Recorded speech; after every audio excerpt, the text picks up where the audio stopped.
ඉතින් ඔයගොල්ලෝ අදත් එකතු වෙලා ඉන්නේ DS ශ්‍රී ලංකා විසාඩ්ඩෙන් ගේන තවත් අලුත් ටීඩියක් එක්ක. අද අපි කතා කරන්න යන්නේ හැරි පොටර් ලෝකයේ වඩාත් ජනප්‍රිය හවුස් එකක් ගැන. ඒ තමයි ග්‍රිෆින්ඩෝ හවුස් එක. ඔයාලා හිතන්නේ ග්‍රිෆින්ඩෝ කියන්නේ ඇත්තටම හැරි, රොන්, හර්මයිනි ඉන්න හවුස් එකක් විතරයි කියලාද? ඇත්තටම එහෙම නෙමෙයි. මේ හවුස් එක තුලේ තියෙන රහස්, ඉතිහාසය, විශේෂ ලක්ෂණ සහ බොහෝ දෙනෙක් නොදන්න කරුණු ගොඩක් තියෙනවා. ඉතින් අද වීඩියෝ එකෙන් ඒ අවසාන වෙනකන් ඉන්න.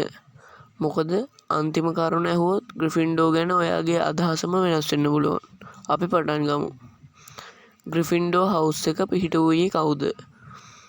ග්‍රිෆින්ඩෝ හවුස් එක පිහිටුවේ ගොඩ්රිච් ග්‍රිෆින්ඩෝ කියන බලවත් මායාකාරයෙක්.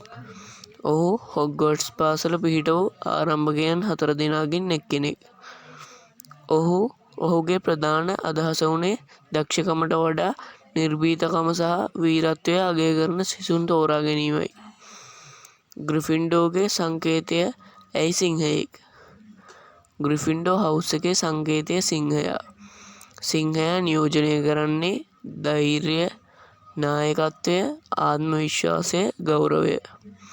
මෙය ගොඩ්රිච් ග්‍රිෆින්ඩෝගේ චරිතයෙන් නිරූපණය කරනවා. හවුස් වර්ණ දෙකේ අර්ථය. රතු, රන්වන් පාට. රතු කියන්නේ උද්‍යෝගය සහ වීරත්වය. රන්වන් වර්ණය නියෝජනය කරන්නේ උතුම් බව සහ ජයග්‍රහණය. ෂෝටින් හැට් එක තෝරාගන්නේ කොහොමද? ෂෝටින් හැට් එක සිසුන්ගේ මනස කියවනවා. එය බලන්නේ ඔබ මොන වගේ පුද්ගලයෙක්ද? ඔබ අගය කරන දේවල් මොනවාද? ඔබේ අනාගත හැකියාවන් මොනවාද? ඒ නිසා සමහර සිසුන්ට තමන් කැමති හවුස් එකට යන්නත් පුළුවන්. හැරි පොටර් ග්‍රිෆින්ඩෝට ගියේ ඇයි?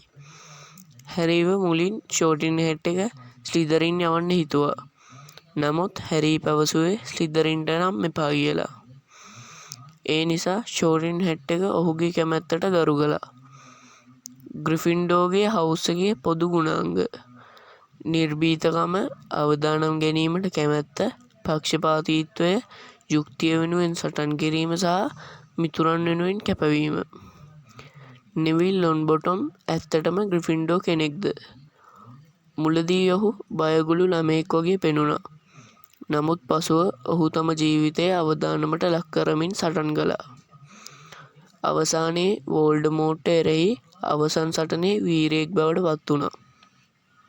ග්‍රිෆින්ඩෝ පොදු කාමරය. එය තියෙන්නේ හොග්වර්ට්ස් බටහිර කුළුණේ. ඇතුළට යන්න රහස් මුරපදයක් අවශ්‍යයි. කාමරය සම්පූර්ණයෙන්ම උණුසුම් සහ සුවපහසු පරිසරයකින් සකස් කරලා තියෙනවා. මුරපද වෙනස් කිරීමේ වාර්තාව. ග්‍රිෆින්ඩෝ හවුස් එකේ මුරපද නිතර වෙනස් වෙනවා. ඒ නිසා සිසුන්ට අමතක වීම සාමාන්‍ය දෙයක්. ග්‍රිෆින්ඩෝගේ කඩුව. මේ ඉතා ප්‍රසිද්ධ මායාමය ආයුධයක්. මෙම කඩුව පෙනී එන්නේ සැබෑ ග්‍රිෆින්ඩෝ කෙනෙකුට අවශ්‍ය අවස්ථාවකදී පමණයි. හර්මයිනි ඇයි ග්‍රිෆින්ඩෝට ගියේ? ඇය රේවන්ක්ලෝට සුදුසු වුණත් ඇගේ නිර්භීතකම වැඩි.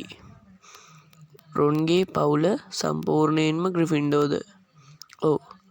වීස්ලි පවුලේ බොහෝ දෙනෙක් ග්‍රිෆින්ඩෝට ගියා. ග්‍රිෆින්ඩෝ සහ ස්ලිදරින් සතුරන් වුණේ ඇයි? නිර්මල මායාලය පිළිබඳ අදහස් වෙනස් වීම නිසා. ප්‍රසිද්ධ ග්‍රිෆින්ඩෝ සිසුන්. හැරි Potter, Hermione, රොන්, Neville, ජිනි, මිනර්වා මැගෝනිගල්, Albus Dumbledore. Dumbledore ග්‍රිෆින්ඩෝ වීමේ වැදගත්කම. බුද්ධිය තිබුණත් ඔහුගේ ප්‍රධාන ගුණාංගය නිර්භීතකමයි. ග්‍රිෆින්ඩෝලාගේ අඩුපාඩු. ඉක්මන් තීරණ ගැනීම. අධික ආත්ම විශ්වාසය. අවදානම් වැඩිපුර ගැනීම. ක්වීඩිච් කණ්ඩායම. ග්‍රිෆින්ඩෝ ක්වීඩිච් කණ්ඩායම හොග්වර්ට්ස්හි ජනප්‍රියම කණ්ඩායම් අතරින් එකක්. හවුස් කප් තරඟ. ග්‍රිෆින්ඩෝ බොහෝ වාර ගණනක් හවුස් කප් ජයග්‍රහණය කළා. ඇයි බොහෝ ප්‍රේක්ෂකයන් ග්‍රිෆින්ඩෝට කැමති? කතාවේ ප්‍රධාන චරිත බොහොමයක් එහි සිටින නිසා.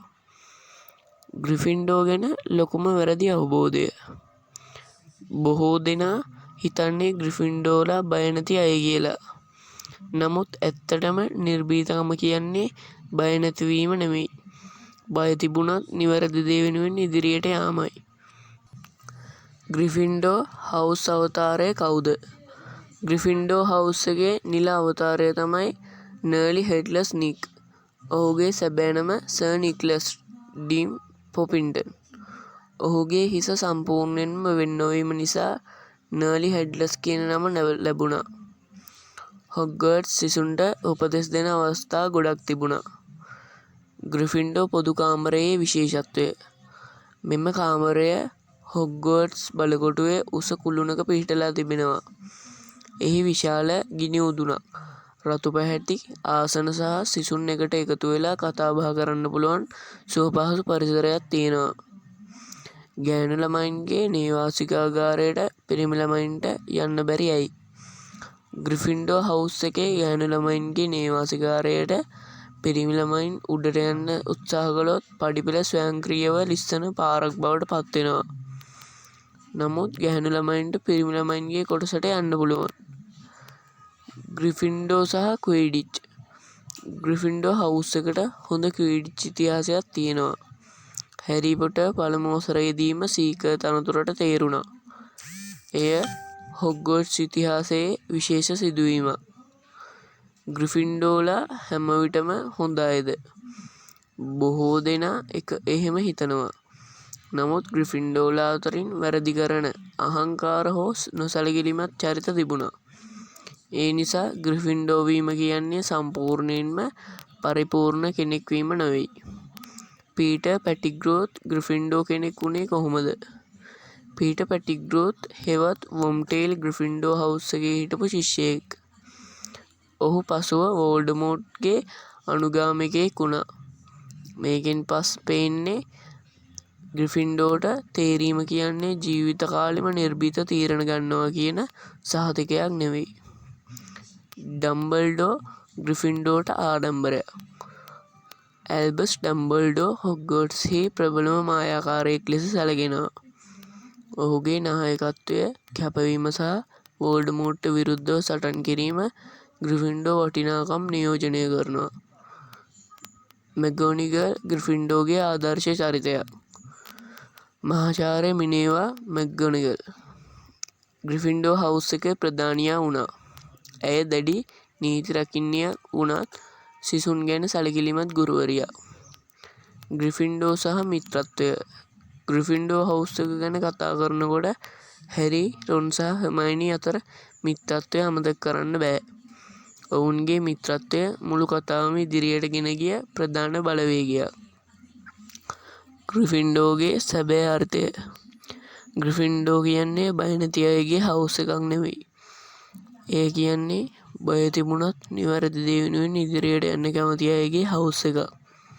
ඒකයි ග්‍රිෆින්ඩෝ හවුස් එක අදලත් හැරි පොටර් රසිකයන්ගේ හදවත් දිනාගෙන ඉන්න ප්‍රධාන හේතුව.